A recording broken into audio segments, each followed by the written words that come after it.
Hello, hello, hello.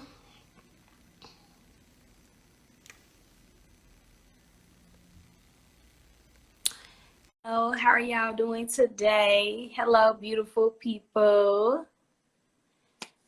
You guys. Hello, Dr. Alicia. Can you hear me?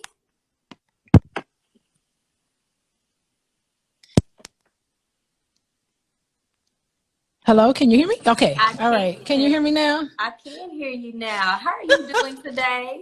I'm pretty good. How are you? You I haven't know, seen you in a while. I know, but I've missed you. We talked like what yesterday? Yeah, but this is the first time I'm seeing your face since Oh last yes, week. yes. I've been looking pretty rough a couple days. Um, Man, I think we got something going. We got a couple people coming into this live today. Um, are you ready to start? You ready to start? well, where you want to start, Jas? Okay. I'm gonna just cue us in. This is our first live, you guys. We're not coming here super formulated or super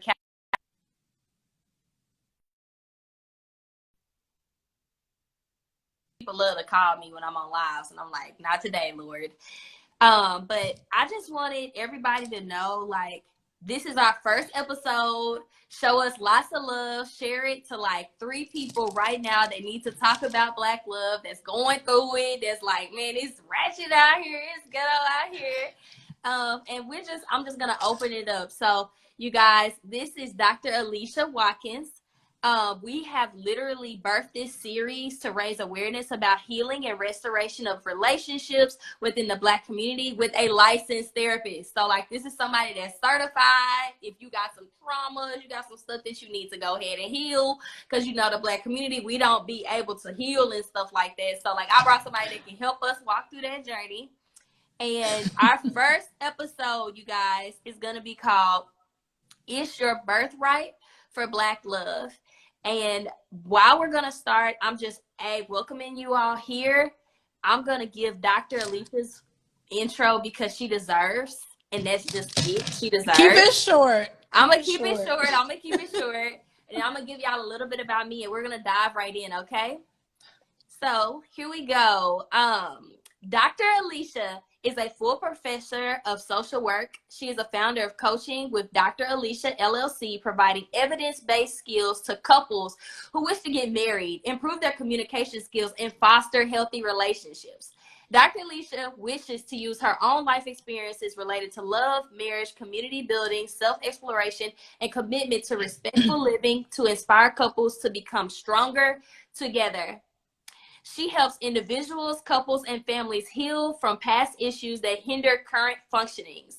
Dr. Alicia has been a licensed therapist for 20 years. Okay? 20 I'm years. older than I look. Okay, now, baby, you look young. Don't be acting up like that. She considers her work to be her lifelong passion. And we're going to talk about how this even got started, how we're even on this live today. And it's just such a beautiful experience. But a little bit about me. I'm the plug. Really, I'm the plug. Really, I'm the plug. I help to motivate, educate, and inspire people to be all they're called to be simply by walking by faith and launching their gold. Their gold is the gifts that only the Lord delivers, aka their dreams. And a part of walking by faith, I preach on holistic lifestyle, meaning at the end of the day, you can have all the money in the world and you can build all this stuff, but you need the foundations of like mental health, love, therapy, fitness, all these things. So that's why I'm here, because I need healing myself. I'm a little bit jaded. I'm kind of over it, if you're honest. And I just want to go ahead and give the floor, like, Dr. Alicia. Dr. Man, look, Alicia, you are why did so you fun. start doing this? Well, I mean, gosh. Well, first of all, I'm a second generation therapist. My mom's a therapist. It's Good. crazy. So I grew up just all in. My parent, first of all, my mom's a therapist and my dad is a social worker. So I grew up, in the 70s, just kind of like both my parents were kind of hippies. They didn't believe in, I never got spanked. So my ACEs score is really low because ACEs, I don't care. I don't know if people know what ACEs mean. It's Adverse Childhood Experiences Scale. And so it's a scale from 0 to 10. And the more times you have these traumatic situations happen to you when you're under 18, the higher you are in terms of adverse experiences when you were younger. But having parents who are therapists and in the helping field, you know, they didn't believe in spanking. They were like hands off. Both of them had a very similar sort of way of like anti-violence movement. I mean, my parents were all in the middle of that. So they weren't typical. Like, I think I was raised in a household that wasn't very typical for the Black experience in a lot of ways. So when I started talking to some of my Black friends, they talk about how they used to get beat by switches and belts and stuff. And I was just like, oh Lord, what is this? Like, not that their experience, my experience was better than theirs. It's just that I just didn't have, you know, all of those sort of experiences. But so that was one of the reasons why I became a therapist. I just came by it naturally. And another reason, it's really interesting because I was married for almost 15 years, and I did go through a divorce, and I was able to find love again. You know, and I think like if I can do it, anybody can do it. Anybody can do it. And you know, I still, you know, my ex-husband, I have 3 children with my husband, so it's not like no baby daddy stuff going on. You know, I was married, had my 3 kids, and it just didn't pan out. And I never lost hope. I never in my mind thought that I would ever not be able to find love again. You know, because I consider myself lovable. I'm a lovable person, so I know I can find it. But I mean, Jasmine, just how you talked about how all the money in the world doesn't help. You know, you can have all the money in the world, but where are you in terms of your mental health? And I think that's so important because just as I know TD Jakes, you know, he always preaches about the abundance life. Like we're all entitled to have this abundance in terms of having a prosperous life financially, but not too many people are talking about, you know, it is just as much your birthright to have all the money in the world and have all the love in the world. And I truly believe that. And so with that, I'm just like, no, you can find love. It's there for you. It's probably right in front of you. I mean, who knew I ended up marrying a man that I've known almost 30 years. Like I'm married to Boyce Watkins, and I have known him way before he was Dr. Boyce Watkins. I knew him when he was a little graduate student trying to make it through math class.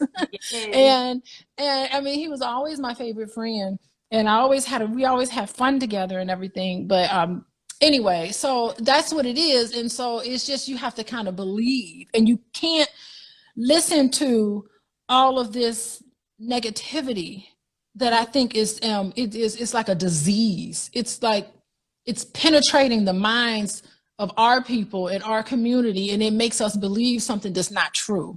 So an abundance life is for you, not only materially, anything materially is an abundance for you, but also in terms of love.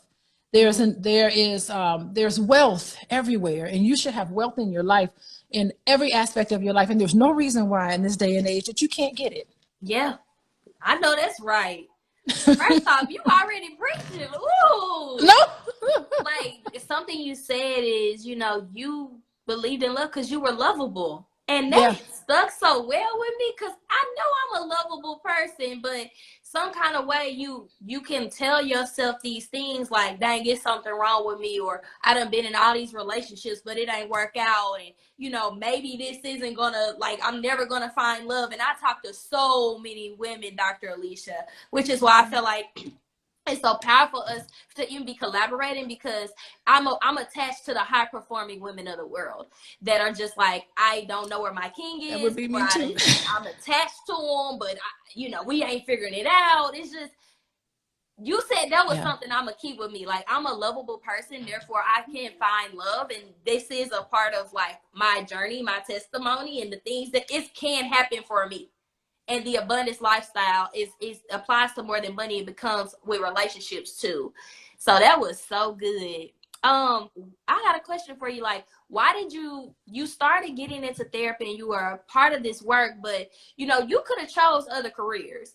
You know, how have you been able to choose this and then stick with it, especially through the pandemic and all the relationships that was going on and like everything? So like, how did you continue that industry of helping people find themselves?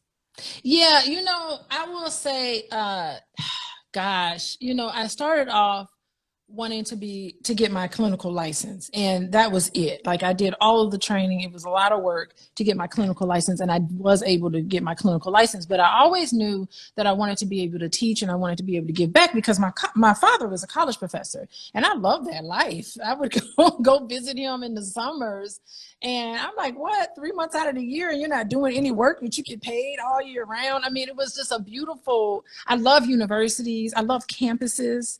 I love just the whole freeness of it. Everything was so convenient. Everything you ever need is right there on the college campus. And I thought it was just like really cool. And I'm just a lover of learning. And so how awesome, like right now, next Monday, my classes start next Monday. So I'm like getting ready and reading articles and putting my syllabi together and reaching out to students and mentoring students and being able to train the next generation of therapists. Like, that is exciting. I feel like my role is just so important. I feel useful as a practitioner. And during the pandemic, it's so interesting because never in a million years would I ever think that I had my own practice. I worked at a private practice. Someone else, conjured up their own practice, and I was just one of the therapists that worked with many different therapists. And that was all nice, but my husband was just like, you can do this on your own. I was like, there's no way. I don't think I can do this, because I'm not a salesperson. I'm not a marketing person. I have no idea. It is like amazing that I'm on Instagram Live, because this is not my sort of thing. I'm a therapist. It will. I don't know. It's not normally, it's foreign for me. But the content area, my expertise in the content area, I had all of that down, but I didn't have in a way where I can convey it. And so Boyce was just like, you know what? Do your own practice. That's only how you're going to be. Why am I paying? By the way, I was billing clients. Suppose I bill clients, $200 a session, and I was only getting 40 of it. I was like, why am I only getting a little piece? Now I can get the whole chunk of the money. I don't have to like give anybody else part of the money, because they did the marketing for me. So, anyway, so that's how during the pandemic, I just say, you know what, I'm just going to do it on my own. And I've never looked back. I've never felt sorry. I love that private practice that got me started. They'll take me back in a minute. So if anything happens, I definitely have job security. But I am really living the type of life right now that I always dreamed that I would live. Seriously. And there's nothing special about me though. Like, I think anybody listening to me right now, they can do it too, if they're not already doing it. Yes. Yes. I mean, you talked about just making sure that the life that you live right now is the life that you want. And I talk to so many people that say, I wish I would have, I wish I should have done this. I got to this part of my life and I have so many regrets. And like for me, I just came to a point, like I'm 28 and I think I was like 26 when I decided I was like, I'm done with corporate America, but then I had to go through even more stuff to still be done with it. But I was just like, I'm not at my highest self. And I want to die empty. And what I mean by that is I want to continue to pour and to sow and to build and to unite and just to help us elevate. Like, that's it. If I'm not helping somebody, am I really useful? And if I'm not useful, what am I here for? It doesn't make sense. Oh, I love what you're saying, because not only is your birthright to have love, but it's also in that journey to get what you want. It is going to require you to grow. It's going to require you to expand. It's going to require you to unfold. Ooh. And yeah, it will. And guess what? The best way to grow, expand, and unfold is to be in a relationship with another person. Okay, well, let's go right there. It's going to push you past your limit. Look. So one thing that I always find so curious in the dating circles that I've been in, or like I'm a part of the millennials. You know, they'll say if you get in a relationship, it doesn't work out, then you need to go heal. And then when you're somebody that goes and tries again and it doesn't work and it doesn't work and it doesn't work, it's something wrong with you. But then I'm like, how are you going to figure it out unless you actually put yourself out there? Like, how many times did it take for you to ride a bike in order for you to go? How many times did it take you to go through school and like, then you pass? Like, why we can't apply that same energy with dating? And why is there such a stigma around, okay, well, I didn't get it right here and I'm still trying, I just refuse to give up because I do believe it's my birthright. Why is there a stigma that women sometimes give? Heck, it could even be men that give it too, on just, I guess you're somebody that actually dates. And if it doesn't work out, you keep trying. Like, why is there such a stigma around that? Yeah, I don't get that either. I mean, there's no virtue in being alone. Ooh, To me. What she done told y'all? She said there's no virtue in being alone. There's no virtue in being alone. I mean, I don't think so. I mean, I think it's a cosmic urge. Ooh. It's a cosmic urge. The desire for love is a cosmic urge that's given to you. And you really have to believe it. I mean, to quote, there's a Bible quote I use a lot, Carl, and I'm not a biblical person, so if I mess it up, forgive me. But it's like, as you thinketh in your heart, so be it. Ooh. You know, and as soon as you start thinking anything negative about dating, then I'm not going to do that. And you feel like you have to protect yourself, and you feel like, you know, some of those negative thoughts about your potential partner, before you even go out on a date, you got about 20 different negative thoughts that come through your head. You got to stop yourself from doing that, because as you think it in your heart, so be it. So everything that you think, that's what's going to come out in that date. So you really do, in a way, have to kind of look back at what are the patterns and all of that I work with clients with, about what's happening with you, what is going on with you, because they think everybody's experiencing it.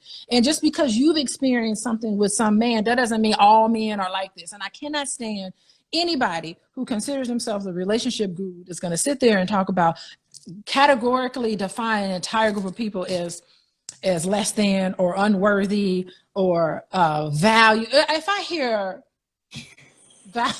hear value one more time, I'm gonna scream. Everybody has value.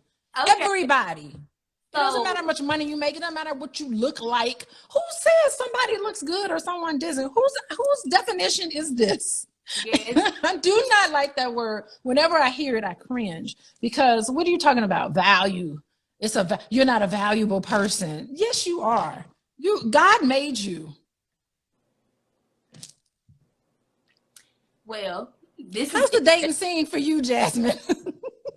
Listen, I have a lot of thoughts on that, and we're gonna have episodes that are gonna unpack it. But I think what you said, and thank y'all for the people that put it in the chat, Richard and Tia, when y'all said there's no virtue to being alone, it's a cosmic urge. Like, can we dive into what the heck is a cosmic urge? Like, is it that feeling of I'm alone and I do desire something, and it's like it's always gonna be there? Like, what does the cosmic urge really mean? Well, I mean, everybody knows. I mean, I'm feeling preachy. I don't know why. It's that Sunday. I'm feeling preachy, but you know, word 7 days. And I'm not a very religious person, which is really interesting. But you know, Jesus is love, ooh. And to get into that Christ consciousness, you have to have love in your heart. And what's the point of having love? I was just eating. Boyce ordered Chipotle, and so I was outside eating tacos with my daughter, and it's so funny. And she was like, we pontificate when we're out there, and she said, "Gosh, if there's a tree that falls in the forest and no one's there to see it, does it really fall?" And I said, "No, it doesn't. It doesn't fall. There is no tree. There is nothing, because if you're not there to experience it, to hear it, to see it, then it's not there." So if there was no way for us to be born as human beings and not experience love, what's the whole point of being here? It doesn't make any sense. It coalesces, Lord, with our true purpose in life. What is the whole purpose? What is the whole purpose but to love and to be loved? Why are we here on this earth? But people, I'm gonna be honest with you. Like, you know, I'm 28. I've been married. I've been divorced. Every time I get out of a relationship, women, I be like, you know, I'm thinking about dating again. You need to just focus on yourself. You need to just heal. And I just be like, dang, like, why is it that I can't express the fact that I actually desire another human? Why can't I express the fact that I'm actually wanting that? And it's like I get chastised, and I'm like, well, I don't want another woman, and I have nothing against LGBTQ. But at the end of the day, I'm a person, and I know what it is that I like and what I want, and I haven't gotten it yet, so I have that hunger to have those pieces. Just like if you had a degree and you finished that milestone, no matter how hard it was, and you decide I want to get another one, ain't nobody gonna say don't get another degree. But as soon as you're like, well, I want to keep taking a chance, and look, well, you need to heal, and it's something wrong with you. And I am just tired of that narrative. I just don't think that that produces the results that you want. And I do think that dating and love is a part of statistics. I think that it's a math equation, and that ultimately, the more you do it, the better your results will become. I don't know what you think about that, but please let me know. Yeah, and I would like for you to explain a little more about this ratchet ghetto that's going on. You Ooh. said things are ratchet and things are ghetto. What is happening? Okay, so first off, y'all, obviously we know that there's a somewhat of a generational gap. But what I'm pretty much getting at is like there's a world of the internet where we got blogs and we got podcasts and we got all of these people that are pretty much, you know, after the late Kevin Samuels, like it's almost like an uproar and telling women what they should be doing and or telling men what they should be doing. And it is just a constant narrative that men ain't ish, women ain't ish. And the ghetto-ness is you can be dating a man and he got 3 other women and you don't find out about it. Or you can be investing and talking and then by the time you put them on Instagram, you know, your relationship could be over. Or, you know, there are so many scenarios that continuously communicate that being with a Black person is trauma, it's horrific, it is something that will just about kill you. And if I'm honest, literally there was something in the news that happened a week ago and I posted about it and it really got under my skin.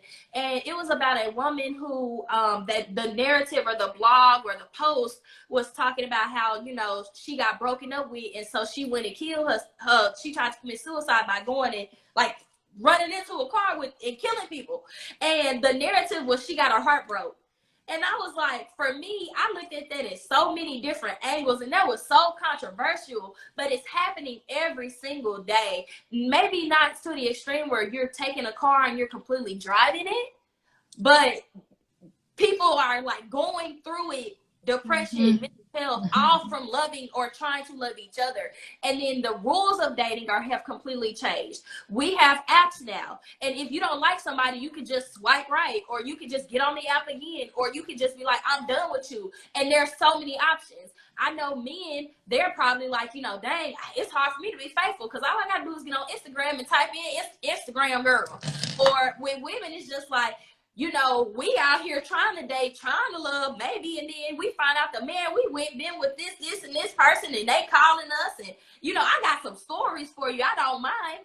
And then I'll even give you an example for myself. Like, yes, I've been married and divorced, and that was a whole internship of an experience, and that's what I consider it to be, a piece of paper that I signed with to get an internship of an experience. And I was putting myself back out there, and a man told me, straight up, I don't do divorced women. I was like, well, you know, that was alarming because I'm like, like this is the ghetto. It's like people literally looking at you, telling you, oh, I don't do this, I don't do that, I don't, like you're disqualified off of superficial things. And so it's just like, dang, this is why it's so bad, because at any time you can just be ghosted and be done. It's like there's no rules, there's no standards to Black love at all. There's no standards to love at all. And then you, of course, have the narrative that, again, I think we should unpack in another episode of the high value. And that conversation was, honestly, if I'm honest, it was for an elite class of people that, to be honest, a lot of us shouldn't have really heard those conversations because we were not even in those tax brackets. We're not. And but it gave privilege. And again, I'm pulling from the education that women have sat down with me. It gave privilege to men that don't do half of a high value man or whatever that is. They don't got a pot to piss in. They got all these demands, and they want you to bow down to them. And at the end of the day, can't give you nothing in return. So it's ghetto all around, but it's more ghosting culture. It's superficial. Of course, you got your social media stuff. It's just like, it's no standards or no rules for it. And so everybody's just taking pieces and bits of it, and it's just turning into a hypocrisy of a whole mess. It's a mess. Okay, I was taking notes as you were talking. First thing I want to talk about is, you mentioned the ratchet ghetto-ness and the trauma of it all. And, you know, and that's the thing with trauma. If you've experienced trust violations when you're younger, it really has an impact on your psyche. It has an impact on what you deem to be healthy and not healthy. Okay. And you're given messages. Actually, you're given two messages. You're given messages on what could be healthy, but then you're given another message that this is what healthy trust looks like, but it's just not for you. And you internalize that and you think there's something wrong with you. But anyway, fast forward, when it comes to you in relationships, what that trauma does to you is that you still have that cosmic urge. However, you're afraid. It's this fear and this sense of panic that comes over somebody when they feel like, oh my God, they're getting too close. So I'm going to say something. I don't do divorced women. You know, that's fear. Only reason why you would say something like that is that you are scared to get close to somebody, because what does a divorced woman say to you? That this is a woman that ain't gonna put up with your shit. This is a woman that got fucking standards. This is a woman that's gonna call you out on your stuff. Okay? So it is a fear. It is fear that's driving people to say, I want to put my guard down and I want to trust this person, but I don't necessarily do. But you still go out there and date because you still have this cosmic urge and this desire to love. And if you find somebody where you feel like you want to be faithful to and you want to have this sort of intimacy with them, sometimes it can be crippling and they will ghost you. It has nothing to do with you. It has to do with what's going on inside them. It has to do with their own self-worth or lack thereof. It has to do with the fact that they're just looking for something, picking at something at you so they can say, she's just like every other woman, because that is what they think of in their heart. And that is what they're looking for. And they're always going to find it because they're always going to be looking for it. Fear. And fear and love cannot exist. Fear and love is actually the same thing.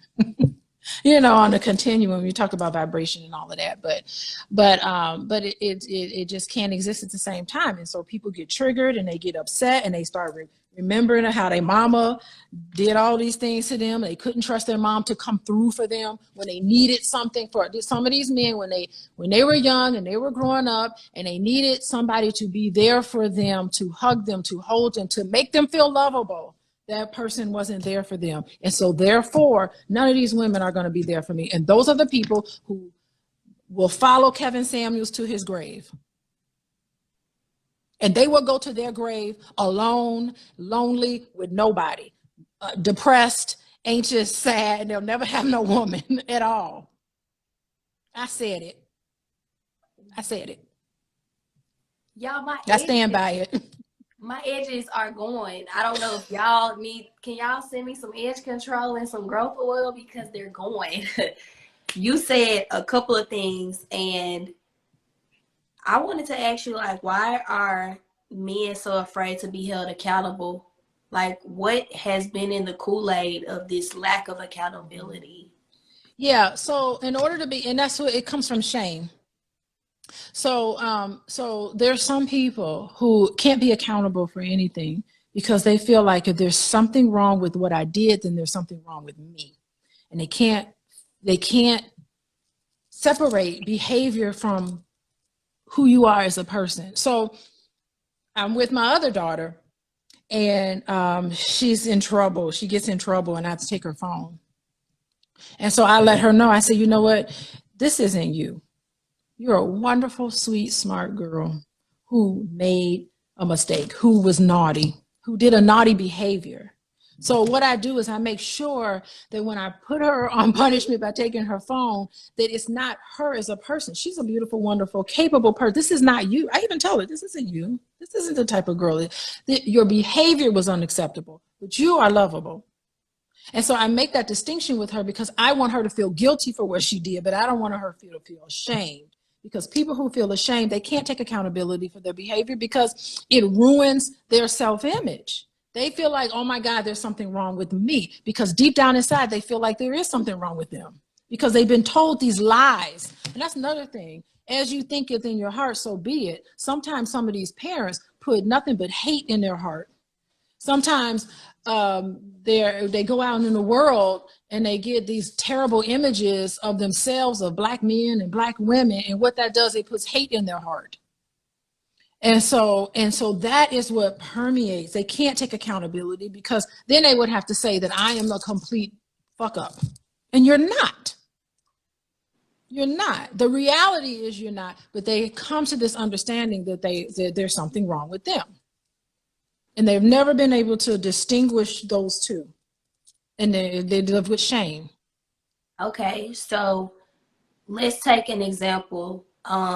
There's been times in my life where I failed at something and I have equated that action or that behavior with my identity. And it has in the past been like, oh, I'm a failure, until you go to therapy and then you do the work and you know that that's just a part of what happened to you. It's not you. So maybe there's someone on this phone right now listening to us and they're like, I feel like I'm a fuck up. I feel like I am somebody that is something wrong with me. Where do they start to unpack that so that they can begin the healing that's necessary? So it's not about them being the mess up, the fuck up. It's actually just something that they did that they can forgive themselves for. Yeah. So again, it goes back to the thinking. And so the negative thinking, it's like it's a catastrophe. It's like you want to be perfect, which is impossible in and of itself. I mean, it is a paradox in and of itself because being a human being means you are going to be flawed in some way. Yeah. But you want to be. So in it, there's always going to be times where you've made mistakes, and you have to tell yourself. It's the thinking process, and you really have to stop yourself. Or you have to have a conversation. I was talking to Boyce about it the other day. I was kind of explaining to him about cognitive behavioral therapy, which is what we use, is that you write down these negative thoughts. And I when I meet with some clients and I have them write down all the negative thoughts that come through their head, I said, I want you to name it. Who told you this? And I have them name the person that told them that. Tell me I want the name of the person who lied to you. Because they lied to you. And then when you start to see it in this subjective way, you start to see the healthy you. The healthy you is the cosmic urge to love and to be good, because God is good and that's part of who you are. Everything is good and all this, but the negative thoughts are all those people in your life that lied to you and told you things about you that wasn't true. And you have to have a conversation with that person in your head, because a lot of times you can't go back and tell your mama or your aunt or whoever that they lied. You can't do that. It doesn't even make any difference. And plus, even if you told them, they're not going to be accountable for their behavior anyway. But you have to pay attention to the thoughts that come in your head. And instead of fighting the thoughts, I think you should just make friends with it and say, look, we're not going to do this today. I am not going to have you interfere with my mood to make me depressed. And I'm not going to have you interfere and start making me feel anxious, like I have to scurry somewhere and be perfect. I am perfect in God's eyes. So I don't need to be perfect because I'm already perfect. Dang, I hear setting boundaries and not cutting somebody off, but saying this is the level of access to me. And if you can't abide by these certain rules, you can't get to me because it's not this. We don't have reciprocity. This is going to be an exchange that depletes me. It drains me. It doesn't add to me. That's what I hear. This is good. Y'all, is this good? Are y'all liking? Y'all commenting? Or y'all subscribing? Look, y'all need to go follow us. Y'all not. Y'all need to show us some love. Get these hearts up. Get these hearts up. Get these hearts up. You are hilarious. Listen, okay. Cause you really snatching, you really talking so much. Like, you guys, I'm gonna now tell y'all how I met her and how this even came to be, because I'm gonna be honest. I went to the Power of Networking conference. I did not know I was gonna meet Dr. Alicia. That's crazy. If I'm 100, I did not. I swear on this is how it happened. So I run into a person. His name's Dalmar, and he's working with these guys, and he's a part of this startup. And we like hit it off, and we're communicating. We're just talking about business, and I wound up having dinner with the team, and that led to so many. Next day, he was like, "Oh, I want you to meet."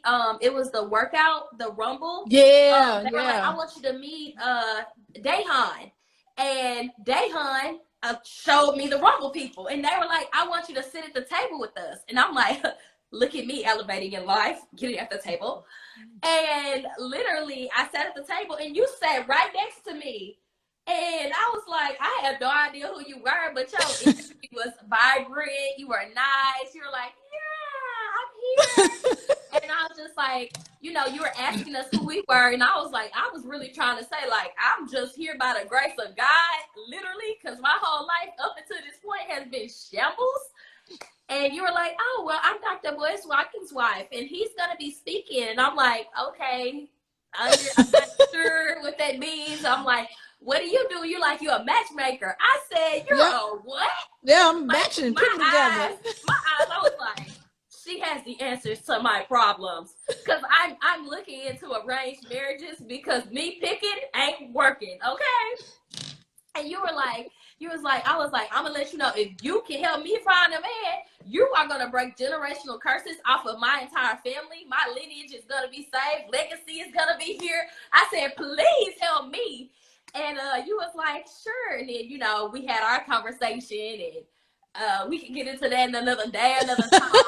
But you was delivering on some promises, okay? I was like, shoot, here we go. We got this guy, this guy, this guy. Yes. And I was like, okay, you know, this is looking up. Like, we love it here. Somebody that, and you said something so key. You was like, yeah, I help pretty much high performing men find women. I said, well, I know a lot of women over here that could use you. I said, do you do social media? And you was like, yeah, but you know, I did a live and I did that. I was like, oh, let's do this. I do the social. I do it, baby. I'm not good with social media. Y'all, we came together and like this got birthed. And like, obviously this is like the little birthday, and we'll celebrate it in a year and see how it all matriculates. Yes. But the fact that you was like, oh, you help Black men, or you help men heal, and then you match them up.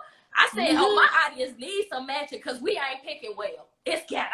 It's ghetto and ratchet. It's ratchet over here. So it's just like, even, you want to tell us more about your matchmaking and how you started that? Because I don't even know how you got in that business. Oh my God. Well, it is a business, but not much of a business, but it's budding. It really is. So it started where I had a speed dating at the All Black National Convention, and I was thinking, oh, I hope like 40 people come to this. So I had enough. We had enough for about 40 people. I said, oh, maybe 20 men, 20 women. We'll just, you know, take them from there. And so, so we added that on to the convention just as a afterthought, really. And maybe Boyce was just trying to make me feel included into his convention. You know, he be trying to help me, help me feel. He tried to build me in, but I mean, he really did think there was some value, of course, to it. Because you know him doesn't mean he gonna help you unless he really believes in you. But anyway, so he was like, sure, let's do this. So we got one room, and by the time maybe like an hour or so before we did the speed dating, there was like almost 100 people that signed up. And I was hoping there would be 40 people. So we had a spillover room, we had 2 rooms, and then we also had people all in the little lobby area. And there was a lot of people hooked up. There was actually 2 people who were on their way down to speed dating that met on their way down to speed dating. So just being there, you know, a lot of hookups were happening. And so it was really nice because it was the first day of the convention. And so everybody, I'm like, look around. These are the single people, no awkward moments. Because we in the era of Me Too, and who knows what people, you know, men are afraid to approach women sometimes because you don't know what you're going. It's very intimidating right now. I'm tired of them. Today. I don't know. It's hard. So maybe they just don't, you know, they're a little shy or whatever. But I'm like, don't be shy. These are the women here raising their hands saying, these are the men who are saying that they're available. So we did that. And so I also did a speed dating event in Atlanta. And so I got to meet some really beautiful women in Atlanta. I did get a bunch of men on my database. And so I take some time out of my week where I'm just busy scurrying around, matching couples together, and I have an assistant that helps me with everything. But that's the matchmaking. You can sign up. So anybody that wants to sign up and add their name to the database, you can go to boyceandalicia.com, and right at the top it'll say Matchmaking with Dr. Alicia or a tab. So you just click on there, and I check it. I check it once a week. So and I download them and I reach out to people. Boyceandalicia.com. Boyceandalicia.com. There's a lot of free stuff. If you go on there, you get some free videos that we've done. I think Boyce put his Love and Money book. He has a book on lovemaking, financial lovemaking. I think you can get that for free there. And I got some stuff that I put up there for free. And so you join our mailing list and you get all that. You know how that is. So yeah. So my thing is, so I learned you was a matchmaker, and I was like, yes. God, where are more of you at? Like, we need an industry full of matchmakers, because I know I done it a couple times where I've like, I think you would be great with that person, or I think you'd be great with that person. And like, obviously I never wanted love to be a part of my brand for a multitude of reasons, because I just couldn't get it right. No matter how hard, like, I tried. It's hard. It's one of the hardest things that you'll ever embark on, you know? Mm-hmm. And it's harder than building a brand or a sustainable business. Like, it's like conjoining your life with another human being that you just met and you like them, and then you like, all the stuff. And it's just like, to be honest, we need what I think our parents, if they had healthy love, could provide, which is somebody to walk with you in your dating process, to help you when you do get arguments, when you do figure out like, well, you do it this way and I do it this way. How can we come up with a compromise?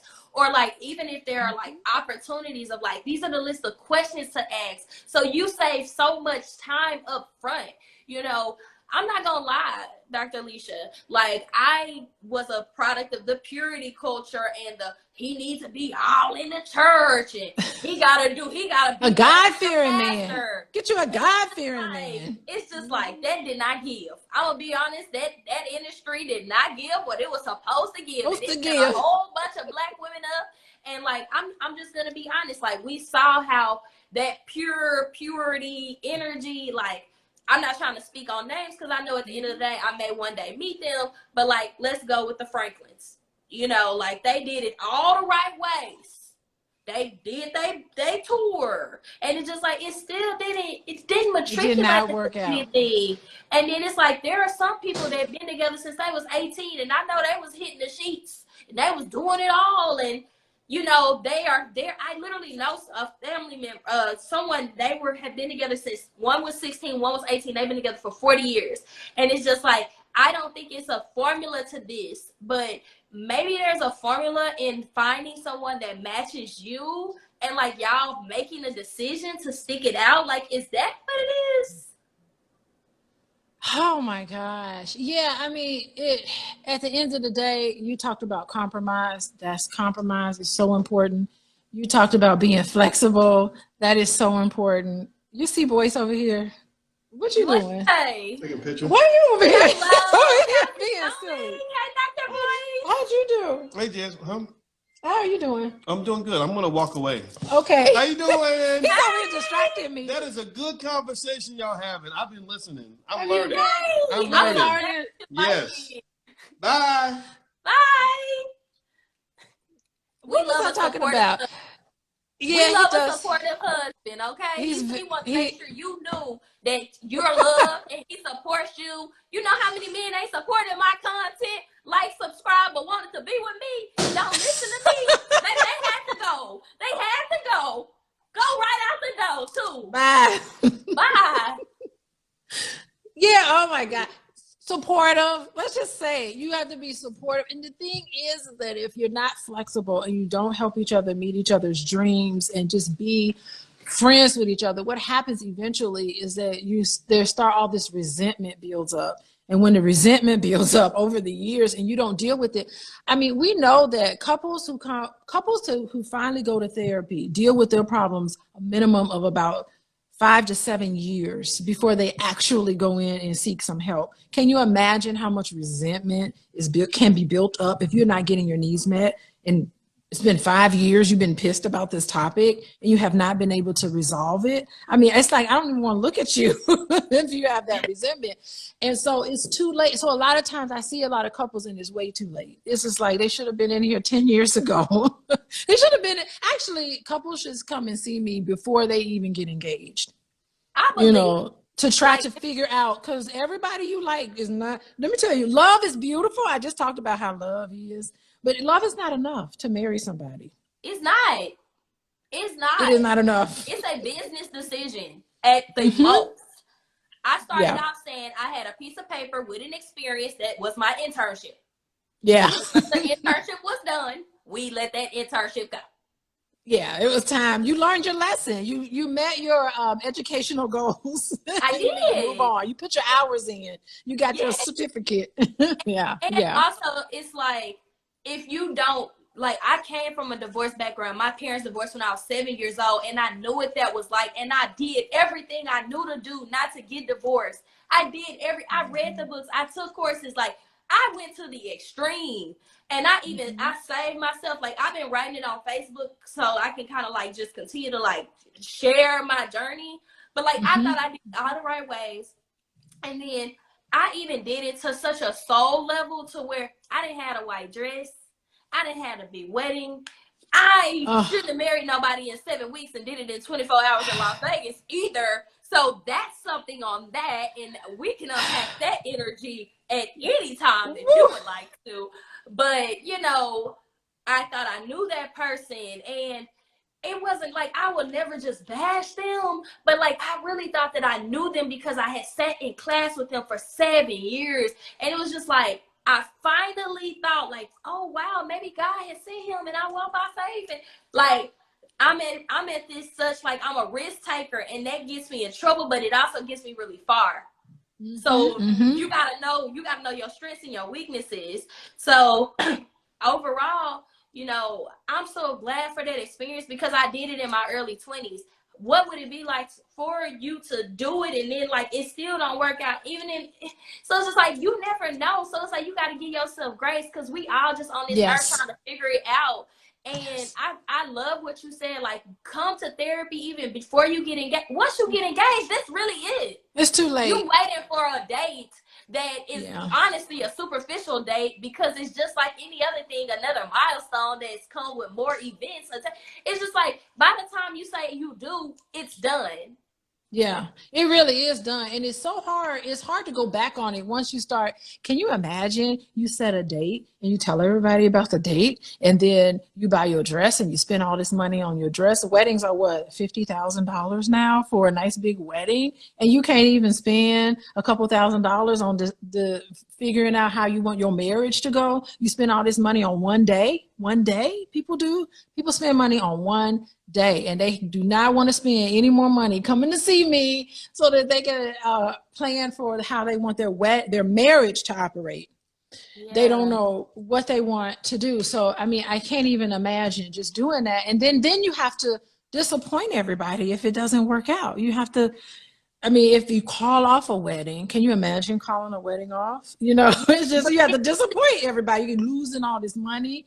Everybody's like, but then that, honestly, crazy. It stops becoming about you two and it becomes everybody else. But everybody else, once the day is over, they're literally not going to be there to help you sustain the thing that you kept going because of them. So it was always about them versus it being about y'all. So it's just like, I kind of told myself, yes, I have a nice little experience. But to be honest, like, I'm on that Grey's Anatomy type energy. Piece of paper, stick it on the wall. I'm gonna do this with you. You gonna do it with me. If we can't do it, we gonna take the piece of paper down. And that's like, I fell in love with that philosophy ever since I watched the full Grey's Anatomy, because I was like, that's what it is. That is funny. I'm dead serious. I'm like, if I be with somebody, it's a piece of paper, we can get a napkin. Do you know that Twitter was started because Jack Dorsey was like, I wrote my ideal on a piece of paper? If a whole company can be started on a piece of paper, my darn marriage can too. Interesting. I love it. I love it. That is so funny. And then I think, I don't know, as you were talking, I was talking about how costly it is. You know, I'm thinking about how expensive it is. I'm thinking about how expensive it is to get a divorce. It's even more expensive. And then what's crazy, and we can kind of unpack that. When I was trying to get my divorce, he didn't want to sign the paper. He wanted and he didn't want to sign it. I was chasing him to leave me. I said, please, I'm in bondage. I said, let me go. You don't want me. You don't want to be with me. Why won't you freaking I filed the divorce. I had to sit through the hard work of filling the paperwork out. You left my tail and then didn't want to leave and then didn't want to leave. It was so confusing. And I think it's a man's thing. Like, you know, they don't really want to do that. They don't want to do that. They don't want men for the most part, they won't ask for a divorce. Men don't ever want to get divorced. Oh, they don't want to. But you know what? What's funny is that sometimes they get to the point where they don't want to work on anything, but they definitely don't want to leave you. Usually, it's the woman. Mm-hmm. Let me tell you, Dr. Alicia, we'll unpack my life, but I'm gonna be honest. I can't understand it for the life of me. Somebody asked me to marry them in 7 weeks, and I literally was like, am I on a game show? Like, is this a TV show? Like, I was looking around because I was in Las Vegas, and he's from Las Vegas. Like, what are the odds? And I'm just like, oh, I'm on a TV show. Like, this is my time. Like, act, Jasmine, act. And I'm like, oh, no, he's serious. He real serious. He went and got a ring. And I'm like, oh, my freaking God. And at this time, y'all, I had never seen anybody turn down a proposal. I had not seen anybody even turn down a ring in my age. Women out here fighting to get them. I just got handed one, and I was like, what am I to do? So it's like, I kind of got put on the spot, and I had no idea it was even coming. But then the kicker, he was like, oh, yeah, we got to finish this in 24 hours. Like, I want to marry you tomorrow. And I don't want to plan a wedding with my I don't want to plan a wedding with my fiance. I want to plan a wedding with my wife. And here I am, Google-eyed. Ooh, I never heard of that before. You got so swept up. Oh, you know, as you were talking, okay, sometimes even if I know people who've gotten married after knowing each other for 4 months and it worked. You know what I mean? So sometimes you try to reduce error, but in some sense, there's an X factor in there too. So you are taking a leap of faith in a lot of ways. And if it doesn't work out, I really think that you should have compassion for yourself. Yeah. You should be able to forgive yourself. And when you talked about these regrets that you have, I mean, if you ever want to like sit back and think about your regrets, you know, also think about how you were feeling in the moment when you made those decisions that you shouldn't have made. You also need to think about what was it that drove you to do this? You know, what was it? What were you feeling? What were you thinking? What were you hoping? And out of it all, you could even make a list of lessons learned. And there's a lot of different things you can do, not only lessons learned, but also ways to, make amends. There's a way where you can make amends. And I think for you, Jas, is doing stuff like this. This is your way of making amends. Having really beautiful, honest, open, transparent conversations about your life. This is your way of making amends for the regret that you made. I really do believe that. And also too, Dr. Boyce, I've been in therapy like since last October, consistently every single week. Like I've been doing the work. I also didn't date until my divorce was final, whatever that was. That I made sure I chilled. You know, I got into another relationship. It didn't work out. And when I noticed that this wasn't the person, I didn't penalize myself for it. I tried my best to say, hey, we're not good. Like, this isn't the best relationship for me. Like, this isn't what I need at this time. And I was able to move forward. And I didn't sit over here and like go into a little hermit shell. I was just like, I needed to gather data, and I did. I gathered data, and once I gathered the data, like, I'm gonna move on, because that's what men do. They gather data and they be like, I'm on to the next. So I'm like, why I can't adopt some of these principles? Like, I want to be on to the next. They go on. Like, let me go on. Yeah, that's really good. And I think, like, I love that you were in therapy to try to like figure out and tease all of that out about, you know, what drove you to do some of the things that you're doing, and how it can set you in the right place to move forward. But it also just has a place where you could just get a lot of stuff off your chest. Yeah. I mean, I find, you know, it's so funny, when I first started doing therapy, you know, you're just kind of green. The very first thing I realized is that sometimes, like, saying absolutely nothing and doing absolutely nothing, people kind of, just them talking it out loud, they figure out their own answers on their own. And then they turn around and go, well, thank you, Dr. Alicia, that really helped me. And I'm like, I didn't do anything but just go, oh, really? Say more about that. Oh, okay. And I'm doing simple stuff like that, saying nothing, but just 50 minutes of them just talking. They'll go, oh, I think I done figured out life now. Thank you very much. I'll see you next week. And it's just because just having like an empathetic ear, a listening ear, just part of it, I learned, is that's the key. Yeah. Getting it off your chest. Getting it off your chest. And then, to be honest, to do self-reflection. Like, I love reflecting. Like, I'll reflect on a lot of stuff. Like, I'm going to reflect on today and how I got here. Like, I have been in nothing but in nostalgia, because, you know, Christian, like, we came to this conference and we literally gave it our all. Like, we had nothing else left. I gave my all at this conference. And it was like preparation meets opportunity. And this is the pure representation of that. But it was like, it came in such genuine forms. Like, I didn't even know who I was really sitting next to. And and that's what I think makes it even more real, because I was like, I just need help. Like, I know if I need the help, somebody else does, and I'm willing to put myself out there and to share my journey in order to help somebody else with theirs. And I feel like that's what's so important. And, you know, as one of the formats of our show, we always want to like end off with therapy tips, and we are getting closer to the hour. But Dr. Alicia, like, what are 3 therapy tips to convince you that it's your birthright to love? Okay, I think, like, based on what we've talked about today. Well, first of all, before I start off on that, I just want to say this was such a great idea, and I cannot wait for next Tuesday. I can't wait either. I cannot wait for next Tuesday. And the other thing I wanted to say is that, you know, I don't normally travel with Boyce. When Boyce goes and does these financial, power networking conference, whatever, I don't have, why am I there? Like, it has nothing to do with like my area expertise or anything.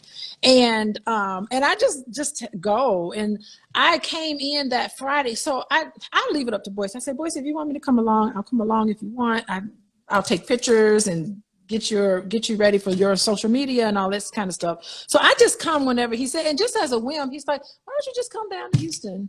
And I was like, I don't know. And then finally, he's like, no, I'd like for you to be there. I'm leaving. He left much earlier than I did. And I was like, yeah, okay, I'll just go. So it was just like, I was just there on a whim. So I really, in terms of me being there, I didn't have like a tag or anything. You know, people were like, you don't have an ID card. You don't have a membership or whatever that thing around your neck that tells you that you need to be there. I didn't have any of that kind of stuff. I was just like, I'm just here with one of the speakers taking pictures, you know. So it was just really interesting how I wasn't even going to come. You know, it wasn't even, we had spent a lot of time in Atlanta earlier. And so I was like, this is too much travel, but I just did it anyway. So that's really interesting that just on a whim, I decided to go. I'm like, yeah, I'll go with you. I don't care. I'll come and hang out with you boys. It's fun. It was God for me. It was Yeah. God all up in that. I knew. Yeah. I said I did not come for love. I came for business. I came to change my life. And God dog it, I did. Yes, there we go. There we go. It was meant to be. So, okay. So, tips. I think like when you're dating, oh God, you talk about ratchet and ghetto. That was really interesting. I think that when you're dating, I think my tips might be a little confusing, but it's something for you to ponder. So ponder on the fact that when you're dating, you need to be very clear about the type of relationship you want and the type of partner you want. And some people make lists, some people go with a feeling and all of that. However, at the same time, you also need to be open-minded and flexible. So what you think is not your type, sometimes like when you get to know somebody, that person could be like right there. So I don't know. It's just something for you to ponder. So that's one thing about dating. Another thing is that I think that you don't need to pretend to be someone that you're not. So it doesn't make sense for you to pretend to be, I got all this money and I'm profiling, I'm doing all this stuff, and you're not. However, it's also important to be able to put your best foot forward. So, be on good manners, have good manners. Don't just be like, I'm just being myself in my pajamas. I'm not even going to try it. What'll be, will be. It'll just manifest in my life. But you're just walking around looking sloppy. So you do need to put your best foot forward, but at the same time, try to figure out how you can be yourself. I think like the third thing I would say is probably being lovable. So, maybe you should think about whether do you feel lovable? And it's really interesting because in order to feel lovable, you have to know what it's like to be loved. And in order to know what it's like to be loved, you have to be lovable. So somewhere in there, you need to be aware of any unlovable thoughts that come through your head that you have about dating. And you just got to get into this place of just being lovable. And it will happen for you. It will. Trust and believe it will. If it happened to me, it'll happen to you, because I am not anything more. I'm not more value. I'm not a more high value person than anybody else. Contrary to what people you may have to think. let us have it. You like delete value out of, but you know what's crazy? Like in dating, high value is like a sin, but in business, value is like literally everything. Like without it's a $10,000 value, but I'm gonna give it to you for $9.97. Like it's the ways we use value is so interchangeable. But well, it only works. It only works in business. It don't work with people. Everybody's valuable. Oh, I love that. I said it. I also want to unpack it because I'm not gonna lie. Like I have dated men that couldn't add no value to me, and that's like where the controversy comes, because it's like, am I supposed to date somebody for potential? I don't think so.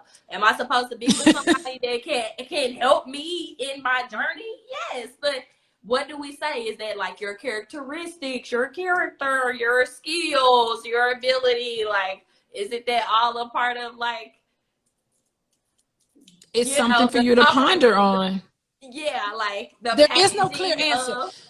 Yeah, there's no clear answer, and no one's going to give you an answer. I can't give you a clear answer on what to do or not. I can't give it to you, but when you'll know it when you get it. Can everybody lay on their couch with me? Like it's squishy. It's squishy. You can't nail it down. Okay. Well, does anyone in the audience have any questions? We would love to like answer some, or Dr. Alicia, because listen, I'm here to get my healing. Okay, I'm here to have a conversation. Look at all the people. Wait, let's welcome some of the people. Sure, let's do it.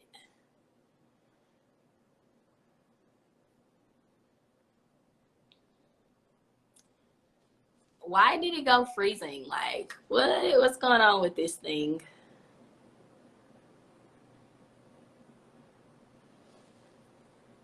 Are y'all here? Dr. Alicia's thing, I think we're getting the Wi-Fi together.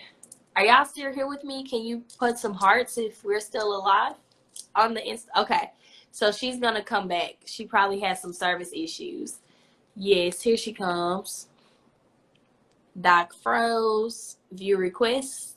Come on. Accept. Okay. Let's get her back up here. Let's get our educator back up here. This was one of, yay, I'm so happy. You know what happened? I was trying to like see who's in here. Dr. Sylvie, Doc froze. Oh, I froze. Okay. I was trying to like read through everything and then I just like shut it off. I see, this is why I need you, Jasmine. Hey, okay. I'm here to help. I'm trying to name some people that's in here with us, but I don't know how to do. Oh, Miss Lady. I see Miss Lady. Miss Lady. Robin Kennedy. Hello. I'm trying to. Thank y'all for coming. Like, you took time out of your life to listen to us talk about love. I know. And we were just like, I don't know how to see who all is in here. How do you see who's in here? Scroll up. Yeah, just scroll with your finger. Oh, wait, my cousin Jas is on here. Yes. Do you want to invite someone up? Someone requested to come up. You want to invite them? Oh, who requested? We can put a person in here? Yes, let's do it. Oh, she's unable to join. I don't know if anybody wants to join, want to ask some questions. Dr. Alicia, her time is amazing. Richard Carter, what's up? Oh, who is Richard? Richard Carter, the plug. He's the plug, girl. You're the pretty plug, but he's Richard the plug. Oh, you trying to match? I'm in the maybe. I'm single. Dr. Sylvie. I'm single. I'm single, ready to single. Come on, Dr. Plug. Are you single? What's going on? Richard Plug? What's happening? I don't know. So Purdy said, what's your website again? We didn't even do all that. Who? Your website? Give your website. Coaching with Dr. Alicia. Coaching just put that in. Dr. Alicia, and then the other one is what's the couple? Oh, boyceandalicia.com, and then you could join the matchmaking service, and then if you join the mailing list, you can get a whole bunch of free stuff. I think Boyce has a free book. Yeah, he has a free book called Financial Lovemaking. Really interesting book, and I have some videos and some free stuff on there too. So, and you can join the matchmaking if you want to. Oh, this was wonderful to listen. There. I'm in the matchmaking. Ain't nobody gonna stop me from finding my happiness. I do not. Don't give up. With the love, ain't nobody gonna stop. You know why? Because it's not their life. Like, this is my life, and I only get one life. And if I live it based off other people and what they want me to be and who they want me to be, then I ain't gonna never have my pieces of happiness, because they gonna get their pieces of happiness whether they gonna be with somebody that love them or not. That's what's up. That's what's up. I love it. So anyway, we'll be back. We'll be back next week. Have your questions ready, and if you have any. And thank you for listening. Curious. Okay, we got something. Curious. Why are saying Black relationships are attacked when many Black men are just choosing non-American? Not really sure what he's getting. Why are we saying Black relationships are where many Black men are just choosing non-American Black women overseas? Mr. Douglas, I'm not gonna lie, that was a very confusing question. Yeah, write it in a complete sentence. I'm a college professor, so I have a hard time with bad English. I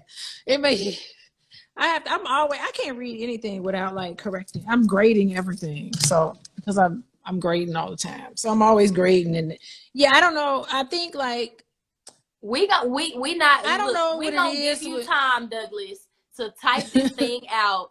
We got try time. Again. Yes.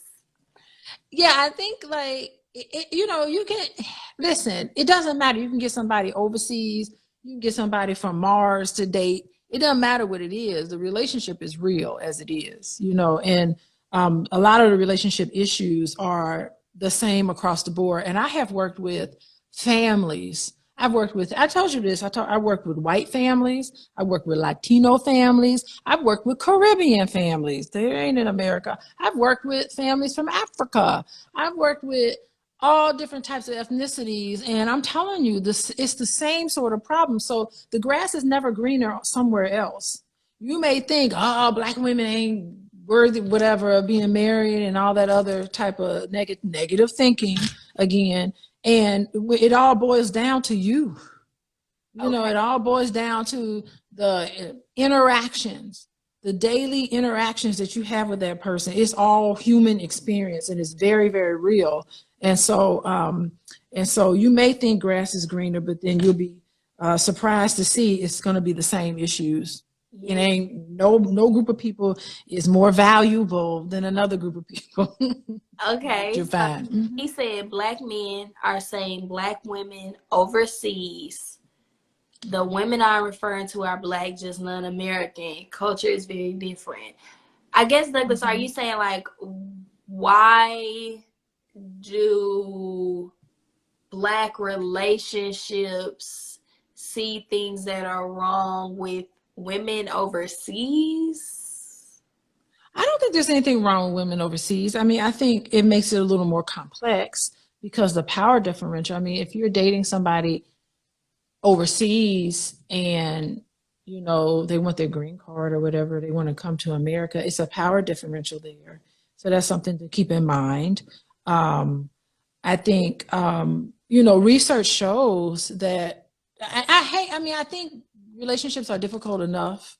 It can be kind of challenging enough already, but when you have two different cultures coming together, it's just a little extra effort. Now, I'm not saying that it's impossible, but it's a little extra effort that it takes for you to really understand each other and really understand where each other's coming from, because there's a lot of conflict there in a lot of those relationships. What's normal for you and for your family is going to be different from somebody else from another culture, and it's a lot more negotiating, a lot more conversation, a lot more discussion that has to take place when it's somebody with a whole different background than yours. And it's not impossible, but it is an extra layer of challenge.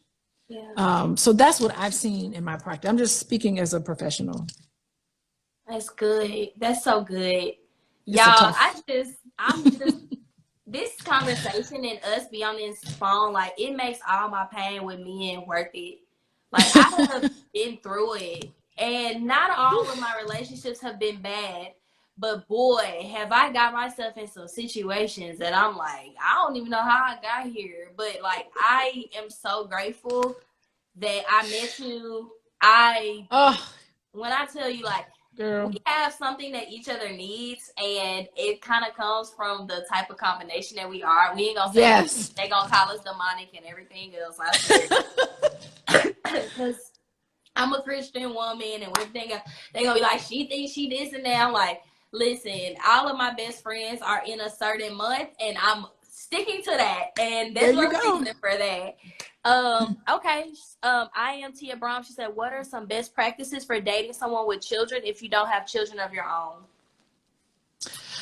Oh my goodness. Well, depending on the age, well, if she's a lady and she's dating a man with kids, normally, it's not always the case. Normally the mom usually has custody. Usually the man is a non-custodial parent, and the mom is a custodial parent normally, but it doesn't always have to be like that. Actually, I like arrangements where both mom and dad have equal custody. That's kind of like the gold standard for me, honestly. But sometimes there's circumstances that just makes that impossible. So typically the mom has custody of the kids. And so usually on the weekends is when the kids are there. And it's important for the father to have a really close bonding and connection with their children. And so it's just, if you don't have children of your own, it can be a little bit of a challenge because you don't even understand kids. It can be overwhelming because you don't even know, like, I dated a guy in college. He had a child, and I didn't know anything about no babies or nothing. And I was just it was a little awkward. And I was like, okay, all right. It was really strange. It took some effort for me to like really understand how children operate and what happened. And so, and then the mama, you got an extra mama that's there. And so it makes it a little complicated, but again, I don't really think that it's impossible. I just think it's just another layer where you just have to try to adjust to that, and definitely have conversations about boundaries when it comes to kids and introducing them to you. I mean, it's all just a whole nother thing. And And people it can become problematic, but and it could unravel at any moment. And then there's moments where it's just beautiful everything is in harmony. And then one thing can happen, it can throw everything off. So it makes it a little complex when you got the Brady Bunch coming together. Got your kids all coming together. It can be complicated, but it can also be a beautiful thing. And I think that blended families can be just as healthy and just as beautiful as more quote unquote traditional families. She is just honestly such a positive and breath of fresh air when it comes to Black love. There's nothing that we're gonna say, y'all, that she's gonna be like, oh no, like this can't happen. Like, no, I believe. Like, she's like me. When people tell me about their business, I'm like, no, we can do this. We can do it, yes. And then with love, you're like, no, we can do this. Like, yes, let's go. And That's true. I'm like, you have no idea. There's a generation that's just like, I have so many clips that I have collected from TikTok, and I'm like, I can't believe this is even a thing right now. This is happening. And, we got some more questions. Can you recommend a Black woman therapist for a grandma of 2 grandchildren? Been there, done the 25 years of marriage. Well, they can reach out to me, Coaching with Dr. Alicia, and fill out an intake, and I'll get a hold of you. I check my intakes daily, and so when people reach out to me all the time, and they're like, Dr. Alicia, I need help with this. It's like a little intake form. If you go to Coaching with Dr. Alicia and you fill out the little form at the bottom of the page, I'll reach out to you. I'll send you a message myself and reach out to you. And it'll be a private conversation that we'll have, confidential. And so we'll be able to meet and talk and hash everything out that's on your mind. So yeah, you can go there, Coaching with Dr. Alicia. Okay. Well, y'all, listen, we've been doing this. I'm so excited. Next week, because you all are here, our next week topic is going to begin, do you believe in Black love? And I think it's going to be a good topic. Please bring your questions. Tell a friend, and then tell that friend to tell a friend, and tell that friend to tell a friend, because we want to just continue to unpack drama-free Black love. And y'all, this was a good episode. Like, share, and subscribe, and let us know that you are going to be back next Tuesday. You all are loved because you are lovable. There you go. You lovable, girl. That's right. All right. Bye-bye, everyone. Bye. Bye, Jas. Bye.